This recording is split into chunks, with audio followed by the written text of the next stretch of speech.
네, 오늘 이 자리에서 기조 강연을 하게 된 광노현입니다.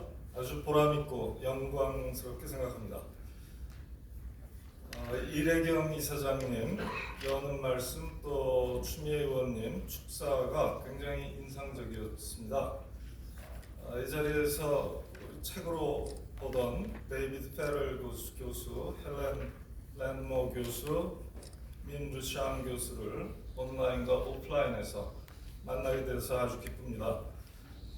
또 이 자리를 빌어서 우리 고든 캠벨 전 BC 주 수상께 특별한 고마움을 전합니다. 제가 여러 차례 물어봤는데 정말 본인의 독창적인 아이디어였다고 봅니다.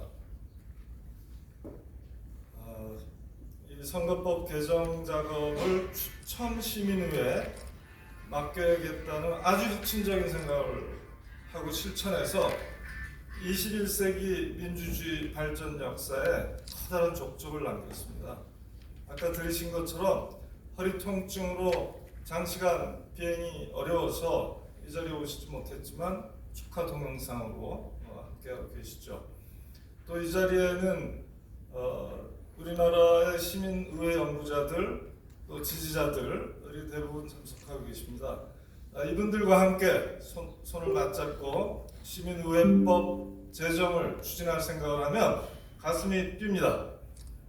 특히 오늘 감동적인 축사를 해주신 추미애 의원님께 건 기대가 굉장히 크죠.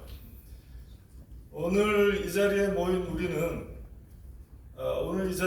우리가 입법 추진의 깃발을 높이 든 가칭 시민의회법의 핵심은 지금처럼 당국이 필요하다고 판단할 때 당국이 주도해서 공론조사나 시민의회를 운영하는 게 아니고 시민이 필요하다고 판단하는데 시민이 주도해서 그러니까 일정한 수 이상의 서명을 동의를 얻어내지 않습니까? 그때 공론조사와 시민의회를 시민의 권리로 확보하자는 데 있습니다. 선출의회는 시장이 실패하듯 국가가 실패하듯 선출의회도 실패하는 때가 적지 않습니다. 여러 가지 이유가 있지만 극단적인 정쟁이, 국민 정서가, 정경 유착이, 이해 충돌이 문제 해결에 나서는 것을 막던가 올바른 해법에 도달하는 것을 막습니다. 이때 주권자들에게 무기가 있어야 됩니다. 지금까지는 선출의회가 개헌 독점권, 입법 독점권을 갖고 있기 때문에 끼어들 여지가 없습니다. 선출의회가 실패하면 그 피해는 고스란히 일반 시민들, 국민들이 받게 마련이지요. 그런데 막상 시민은 몇 년 후에 있을 총선에서 대선에서 심판을 내리지 않고는 아무것도 할 수 있는 게 없어요. 공식적으로는. 공식적인 권한이 청원자, 시위자 그 정도에 머무는 거 아닙니까? 선거권 행사하는 거 외에는 말이죠. 사실 선거권 행사로 치면 우리는 이미 루소가 말하는 식의 정치적 무권리 상태에 들어와 있습니다. 이미 선거가 끝난 지 한 달이 지났거든요. 이 상태를 깰 수 있는 유력한 방편 중에 하나가 이론적으로나 실천적으로나 시민의회라고 생각하는 것이죠. 시민의회는 민주주의의 오래된 미래입니다. 굳이 거슬러 올라가자면 고대 아테네 민주정의 아주 중대한 시민 대표기구였죠. 1년 임기에 500인 추천 시민의회가 큰 역할을 담당하고 있었습니다. 근데 이것이 역사에서 사라졌다가 2004년 아까 보신 고든 캠벨의 선거법 개정 시민의회로 브리티시 컬럼비아에서 되살아나게 됩니다. 자, 시민의회가 도대체 뭔지 우리가 좀 막연할 때가 많죠. 사실 시민의회에는 매니아층이 많아요. 굉장히 한 것처럼 그려지기도 해요. 맥시멈으로는 대의민주주의 한계를 돌파하는 데 필요할 뿐만 아니라 민주주의를 쇄신하는 데 필요한 걸로 생각하고 있습니다. 심지어 선거의회의 상원으로 기능할 수 있다고도 하고요. 이 경우에 헌법의 권력 구조가 다 변화해야 될 겁니다. 이것은 굉장히 재미있는 제도적 상상력을 요구하지만 이 자리에서는 거기까지 갈 필요는 없다고 생각합니다. 최소한은 시민의회가 아니면 해결할 수 없는 선출의회의 실패의 순간들이 있다. 그런 상황들이 있다. 적어도 이 경우에는 시민의회가 확실하게 유용하다. 돌파해야 된다. 이 부분을 확실히 하는 게 가장 중요하다고 생각하고요.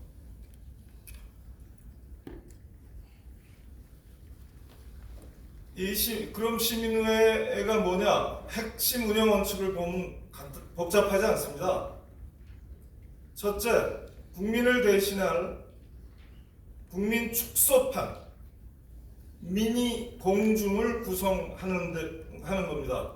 보통 150명 안팎이에요. 많을수록 좋습니다. 돈이 많이 들기 때문에 보통 150명 안팎으로 하죠. 또 구성원 간에 어느 정도 면대면 접촉 효과라고 볼까요? 이런 것들이 극대화되려면 한 150 정도가 적당하다는 것 같아요. 그래서 실제 사례를 보면 대개 150명 안팎으로 진행됩니다. 물론 50명으로 진행되는 경우도 적지 않습니다만 약간 낯간지러운 일이고요. 시민의회라고 붙이기에는. 자, 이거 국민의 축소판이어야 되니까 성별, 남녀가 반반이어야겠죠. 연령대별로 정확하게 인구 구성을 대표해야 됩니다. 지역, 거주 지역도 마찬가지겠죠. 여기에 보태서 소득 수준과 학력 수준이 최소한도 정확하게 반영돼야 될 겁니다. 고관여층만 한다고요? 그러겠죠. 투표조차 기권하는 사람이 30에서 50%입니다. 그런데 주말을 몇 번씩 희생해서 공적사안 생각해 본 적도 없고 알지도 못하는 공적사안에 나올 시민이 몇이나 있겠어요. 당연히 고관여층이겠죠. 고관심층이고. 이걸 뭐라고 할 수는 없습니다. 이건 바꿀 수도 없어요. 물론 원인과 대책은 따로 있겠습니다만. 그래서 저는 가장 중요하게 국민 대표성을 확보하기 위한 요건은 이 저소득층과 저학력층을 우리 인구 구성 비율대로 이 미니 공중에 반영하는 거라고 생각합니다. 두 번째로는 미니 공중에 상이한 전문가 집단을 붙여서 학습과 토론, 수기 과정을 거치게 하는 겁니다. 복잡한 사안일수록 당연히 학습 수기 시간이 많을수록 좋겠죠. 우리나라는 지금 여러 차례 공론조사를 정부와 의회가 발주해서 주도해서 했는데 30시간을 하는 것이 관행으로 굳어져 가고 있습니다. 얼마 전에 국민연금 개혁이라는 중차대한 과제를 놓고 30시간 학습 수기 결과로 공론조사 결과가 나왔거든요. 대단히 부족하다고 생각합니다. 아까 밴쿠버 시민의회는요, 선거법 개정을 어떻게 하는 게 가장 BC주에 좋은지를 놓고 200시간이 넘는 학습 수기 시간을 가졌습니다. 1년에 걸쳐서. 그 정도쯤 돼야 국민연금 개혁이라든가 이런 것들이 제대로 다뤄질 수 있을 것 같아요. 그래야 일반 시민들이, 추첨으로 뽑힌 일반 시민들이 준 전문가가 되지 않겠습니까? 세 번째는 시민의회는 적어도 3분의 2 이상의 찬성을 획득한 사항에 대해서 권고하는 게 바람직하다는 겁니다. 3분의 2 이상이면 2대 1이 형성되는 거죠. 찬반이. 3분의 1 이상, 67% 이상, 나아가서 75% 이상 높을수록 좋겠죠. 사회적 합의가 있는 거니까요. 그렇게 사회적 합의가 된 권고를 거부하기가 쉽지 않겠죠. 실제로 민주주의 혁신을 위한 시민의회가 영국에서 또 독일에서 진행되었습니다. 작년 말에 나온 영국 최종 보고서에 보면요, 시민의회가 정말로 필요하다, 또 국민투표도 정말 필요하다고 하는 사람들이 다 85%에서 90% 정도의 찬성을 받았습니다. 압도적인 찬성이죠. 그런 사안인데도 불구하고 선출후에는 안 하죠. 개헌이 필요할 때 개헌을 몇십 년째 안 하고 있죠. 자, 보십시오 한번. 그 시민의회가 별거 아니네, 대수 아니네. 국민이 5천만이고 유권자가 4,400만인데 고작 150명 공부시켜서 의견조사하는 게 뭐 그렇게 대단한 거냐, 거기서 나올 권고가 뭐 그렇게 대단하냐, 이렇게 반문하실 수 있잖아요. 그런데 한번 생각해 보십시오. 4,400만을 모아서 토론할 수는 없지 않습니까? 한 자리에서 4,400만을 빼닮은, 인구 통계학적으로 빼닮은 미니 공중 국민의 축소판, 미니 국민을 만들 수는 있잖아요. 그죠? 거기에서 50시간에서 막 200시간까지 사안의 복잡성과 경중이 요구하는 바에 따라 적절한 시간을 확보해서 수기를 했다고 쳐봐요. 우리나라에서 네로라는 전문가 집단인데 반드시 이런 중대한 공적 사안은 논쟁적이지 않습니까? 정쟁적이지 않습니까? 그렇기 때문에 상이한 입장을 가진 전문가들이 붙어야죠. 이 미니 국민을 대상으로 최선의 주장과 논거를 대야 되겠죠. 분수 구단 아닙니까? 누구나 일반 시민들이 한 50시간, 100시간 공부와 수기가 진행될수록 준전문가가 돼서 판단할 수 있습니다. 아까 고든 캠블 그러지 않습니까? 시민들이 절대적으로 능력이 있다. 중대 사안들을 충분히 결정할 역량이 있다고 얘기하지 않던가요? 수기 시간이 충분할수록, 적정할수록 그렇게 되겠죠. 자, 그 경우에 국민 축소판 미니 공중이 수기한 결과는 바로 국민 전체가 수기한 결과라고 볼 수밖에 없지 않습니까? 그러니까 시민의회가 규모는 작은데 국민을 빼닮았기 때문에 그 수기는 바로 국민에 의한 수기이고 그 결정은 국민에 의한 결정입니다. 그 권고, 국민에 의한 권고죠. 이걸 존중하지 않고 정부가 대통령이나 지자체장, 행정부겠죠. 또 국회나 광역의회, 지역의회겠죠. 기초의회겠죠. 또 그 지자체장들이겠죠. 여기서 과연 거부할 명분이 있습니까? 그걸 존중하지 않을 수가 있나요? 물론 구속력이 없으면 기만이다, 이렇게 얘기할 수 있는 부분도 있어요. 계속 구속력이 없는 권고를 했다가 거부당했다, 방법이 없잖아요. 그렇기 때문에 이 부분에 대해서는 굉장히 많은 논쟁이 있을 수밖에 없습니다. 그런데 만약 시민의 결정에 구속력을 주려면 헌법을 바꾸지 않으면 안 됩니다. 왜냐하면 현재는 국회가 개헌권과 입법권을 독점하기 때문이에요. 헌법적으로 말이죠.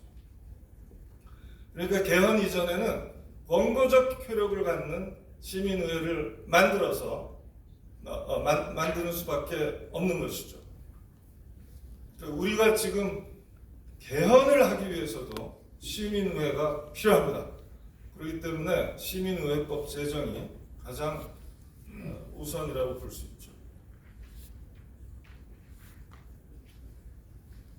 그러니까 시민의회 매료당하는 이유가 뭐겠습니까? 이게 누구든지 듣고 나면 거부할 수 없는 초강력 민주적 정당성을 갖고 있는 겁니다. 이 점에서 굉장히 파워풀해요. 굉장히 단순한데 파워풀합니다. 그리고 시민의회 방식은 국민 의사를 형성하고 확인할 수 있는 다른 여러 가지 방식에 비해서 상대적인 장점이 많습니다. 시민의회 방식은 첫째로 여론조사의 즉흥성이나 통념성에서 자유롭습니다. 선출의회의 진영 논리, 당리 당략, 그리고 선출의원의 재선 욕망, 부패 유혹에서 자유롭습니다. 일반 시민들 아닙니까? 국민투표의 단일 원포인트 요건, 국민투표 적합성 요건, 찬반 대립 갈등과 후유증에서 자유롭습니다. 헌법재판소의 법조 엘리트주의와 사건성에서 자유롭습니다. 전문가 집단의 그룹 사고, 이론 편향에서 자유롭습니다. 활동가 집단의 이상주의나 운동 논리에서도 자유롭습니다. 이것은 일반 시민들이기 때문에요. 추첨을 통해서 일반 시민들을 시민의회에 단발성으로 사안별로 모시기 때문에 가능한 것이죠. 선거와 정당의 매개를 거치지 않기 때문에 탈정치적인 게 아니냐 비난받을 소지도 있습니다. 그러나 선거와 정당으로 구성되는 대의민주주의가 제대로 문제 해결력을 발휘한다면 시민의회 얘기할 필요가 없겠죠. 국민투표 요구할 필요가 없겠죠. 국민 반환, 국민 거부, 국민 소환 등을 국민투표로 결정하자 하면서 주권자가 직접 대표자만 뽑는 걸로는 안 되겠다. 직접 중대한 정책 사안을 결정해야 되겠다라고 나서지 않을 수 있겠죠. 그런데 현실적으로는 대의민주주의는 101가지 이유로 한계에 도달해 있고 실패하는 지점이 있게 마련입니다. 어디서 그러느냐? 4가지 영역이 있다고 생각해요. 하나는 정치권에서 여야 정치권이 논란만 무성하고 나터죠.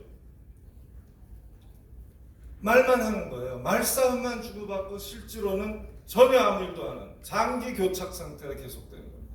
1년 반, 2년이 지났는데도 의안 심의에 들어가질 않는 거예요. 법안 심의에. 이런 사안 숱합니다. 중대할수록 이렇습니다.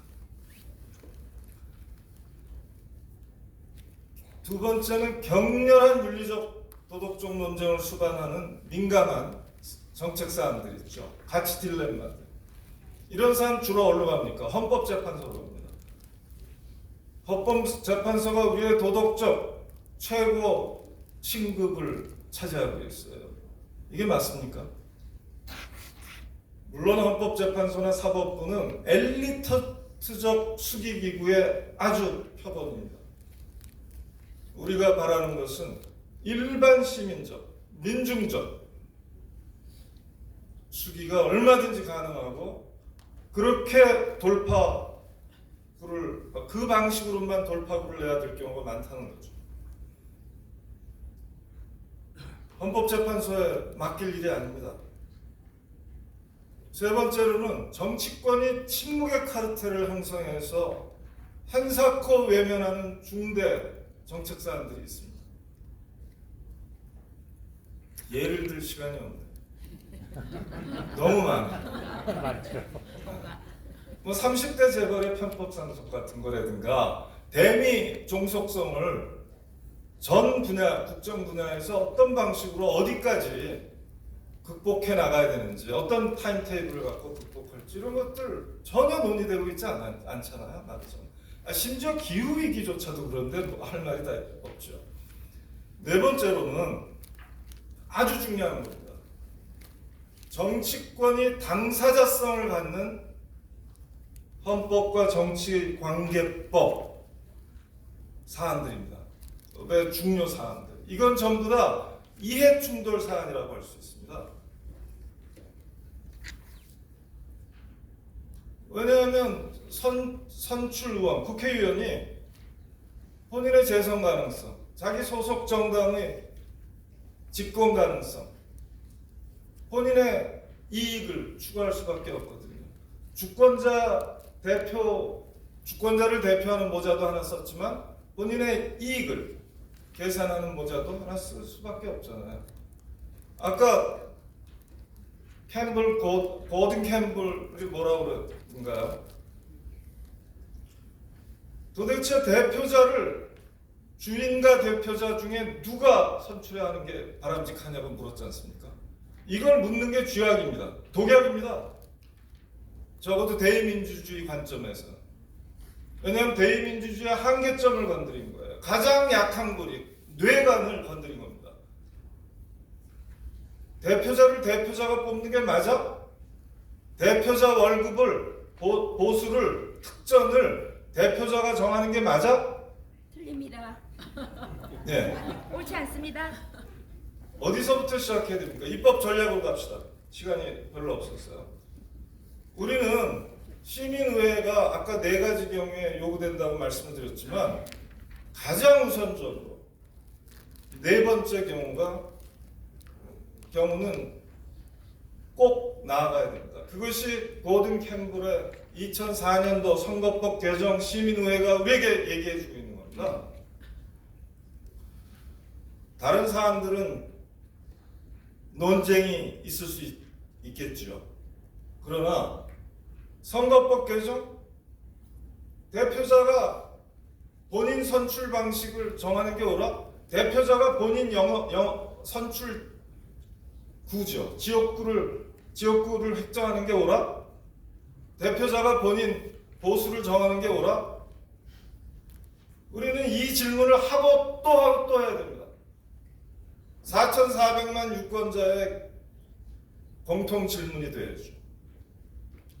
이상하네. 그거 참 이상하네. 이런 답변이 나와야 됩니다. 이것이 우리의 동력이 될 겁니다. 우리의 가장 큰 전략이 되어야 합니다. 동의하십니까, 여러분? 네.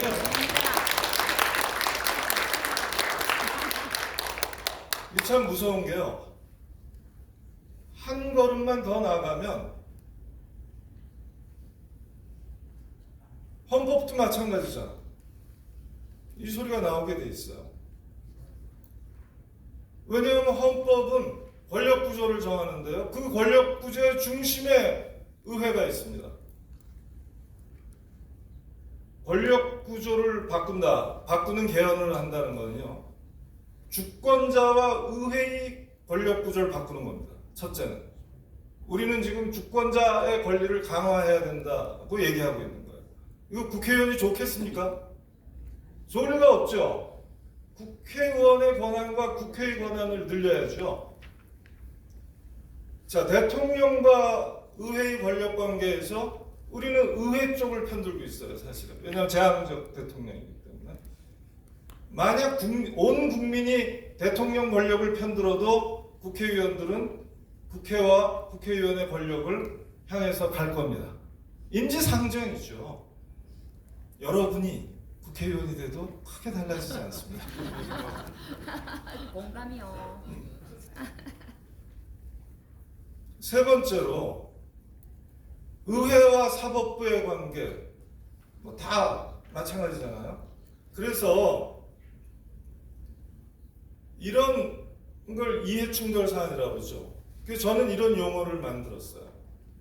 국회의원의 특권 중에서 가장 나쁜 특권은 주권자의 관점에서 볼 때 가장 바람직하지 못한 특권이 뭐냐?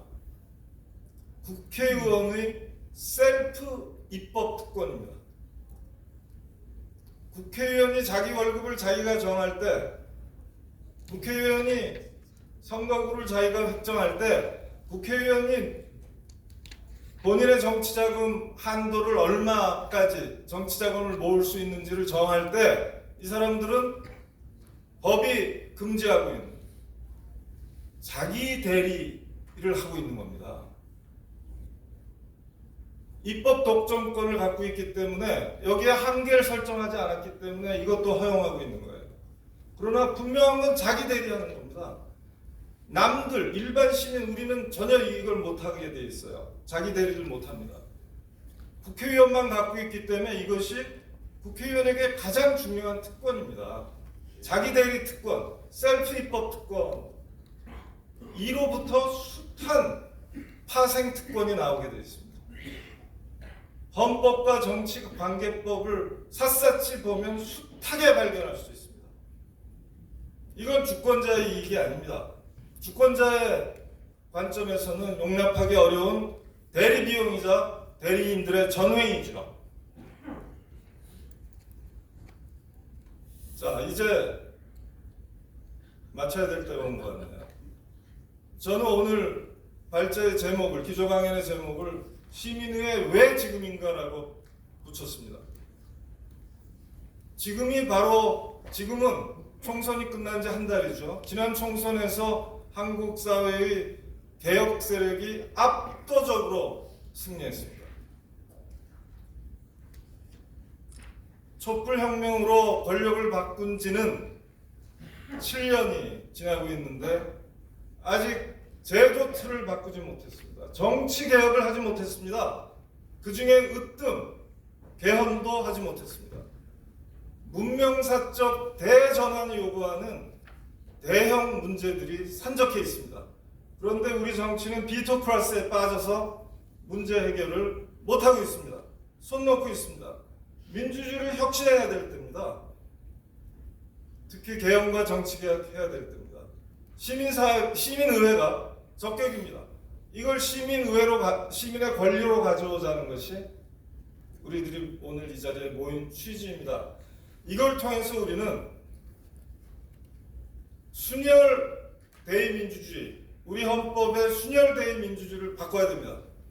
대의민주주의를 근간으로 삼되 직접민주주의와 수기민주주의로 보강된 호남민주주의를 해야 됩니다. 21세기 민주주의는 호남민주주의로 가야 합니다. 다색민주주의이자 일반 시민의 권력이 강화된 시민주권이 대의 권력을 확실하게 견인하고 통제하는 시민주권 우위 헌법을 만들어야 됩니다. 그 길에 시민의회가 우리가 함께할 겁니다. 고맙습니다.